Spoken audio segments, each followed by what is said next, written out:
Vinod, mind trainer from wisdom of mind. क्या किसी बच्चे के टैलेंट को देख करके आपके भी मन में ये आता है कि काश ऐसे बच्चे हमारे होते, या ऐसा टैलेंट हमारे बच्चों में होता, या इतने इंटेलिजेंट बच्चे हमारे होते, है ना?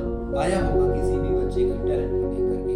तो मैं एक चीज बताना चाहूंगा कि बात करते हैं हम मेमोरी की, कंसंट्रेशन की बात करते हैं। तो कंसंट्रेशन के मामले में क्या होता है, जब भी एक बच्चा पढ़ता है, क्लास में किसी सब्जेक्ट की तैयारी करता है, तो वो ना भूल जाता है चीज़ें, उसे याद नहीं रहती है चीज़ें। और सेकंड चीज़ ये है कि जब वो भूल जाता है तो सॉल्यूशन के लिए जाता है, वो टीचर्स के पास जाता है, पेरेंट्स के पास जाता है। टीचर कहते हैं कि बेटा मन लगा के पढ़ाई करो, और पेरेंट्स भी यही बोलते हैं कि बेटा मन लगा के पढ़ाई कर लो। और दोनों की बातें ना अब मैच नहीं हो पाती।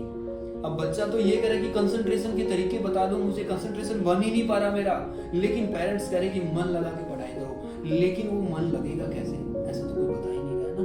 तो जो पेरेंट्स होते हैं ना, वो अपना अनुभव बताते हैं कि लिख लिख के देख लो, लिख लिख के देख लो, अब उसको रिवाइज कर लो, अगेन एंड अगेन रिवाइज कर लो। लेकिन बच्चा क्या कर रहा है, उसको रिवीजन भी कर रहा है, लिख लिख के भी देख रहा है, उसके बावजूद भी अगर उसने आज 4 घंटे पढ़ाई करी ना, और रात को वो पूछता है अपने आप से कितना याद रहा, तो वो इतनी जल्दी माइंड से रिकॉल नहीं कर पाता, कुछ ही चीजें वो रिकॉल कर पाता है। तो मैं आपको बताना चाहूंगा, अगर ये सब बच्चे के साथ होता ना, वो स्ट्रेस का शिकार हो जाता है, डिप्रेशन का शिकार हो जाता है, बच्चा अंदर ही अंदर घुटता रहता है, बातें चलती रहती, ना ही वो किसी को बता पाता है।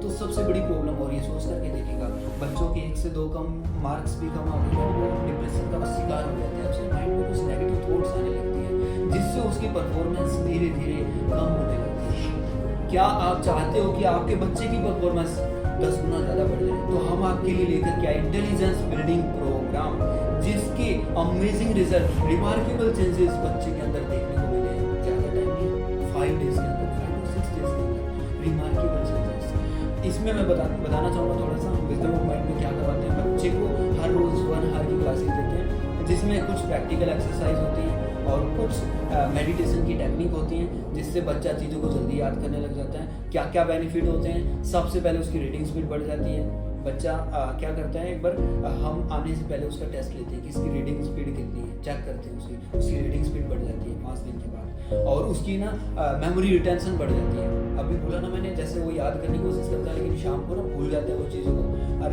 रिकॉल करने की कोशिश करता है, लेकिन कुछ चीज़ें याद आती हैं। लेकिन 5 डेज के बाद वो एक बार पढ़ेगा, चीज़ों को देखेगा, उसके बाद एटलीस्ट एग्जाम टाइम तक उसको चीज़ें याद रहेंगी। सबसे बड़ी चीज़ है, वो बार बार रिविजन नहीं करना पड़ेगा। अरे जब बच्चा मूवी देखता है, कार्टून देखता है, तो कितना उसको रिवाइज करता है, और वो डायलॉग 10 साल बाद भी याद ही रहते हैं। हमें अपनी ले लेते हैं, हम शोले मूवी देखे होंगे, पता नहीं कितने टाइम पहले देखे होंगे, अभी भी उसके कुछ ना कुछ थॉट्स, डायलॉग अभी भी हमारे माइंड में है, और जैसे ही टाइम मिलता है हम चिपका डालते हैं उसको किसी न किसी पे ना।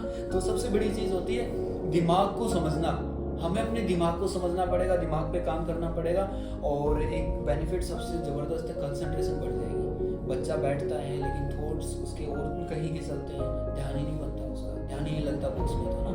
तो कुछ मेडिटेशंस होता है एकाग्रता को बढ़ाने के लिए उसकी, और एकाग्रता उसकी 110% बढ़ जाती है। हमने बहुत सारे ऐसे बच्चे देखे हैं जो पहले बुक्स पढ़ने लगते थे, लेकिन उनका ध्यान नहीं लगता था, बुक्स के अंदर बाहर की चीज़ें ज़्यादा चलती थी। लेकिन जब उन्होंने इंटेलिजेंस बिल्डिंग प्रोग्राम का कोर्स किया, तो उसके बाद वो मैक्सिमम टाइम्स अच्छे से अपनी बुक्स को याद रखने लग गए, और एग्जाम टाइम तक बहुत कम रिविजन में वो चीज़ों को रिकॉर्ड कर पाते हैं। तो उसकी परफॉर्मेंस, अपनी स्टडी को लेकर के कॉन्फिडेंस उसका एनहांस हो जाता है इंटेलिजेंस बिल्डिंग प्रोग्राम के बाद। तो इतना ही बताना चाहूँगा। ज़्यादा जानकारी के लिए आप हमारे विजडम ऑफ माइंड की वेबसाइट पर भी जा सकते हो, और वहाँ पर आपको बहुत सारे बच्चों के फीडबैक भी मिल जाएंगे। और मैं तो एक ही चीज़ कहना चाहूँगा, देखिए हम आज जो भी कुछ कर रहे हैं ना, ये टाइम जो है ना वो चेंज होता जा रहा है, धीरे धीरे कॉम्पिटिशन का टाइम होता जा रहा है। इस टाइम में अपने आप को बूस्टअप करने के लिए, कॉन्फिडेंस को बूस्टअप करने के लिए कुछ नया चाहिए। अपने ब्रेन को प्रोग्राम करना ही होगा हमें, हमारे पास कोई सॉल्यूशन नहीं है। तो धन्यवाद, थैंक यू सो मच।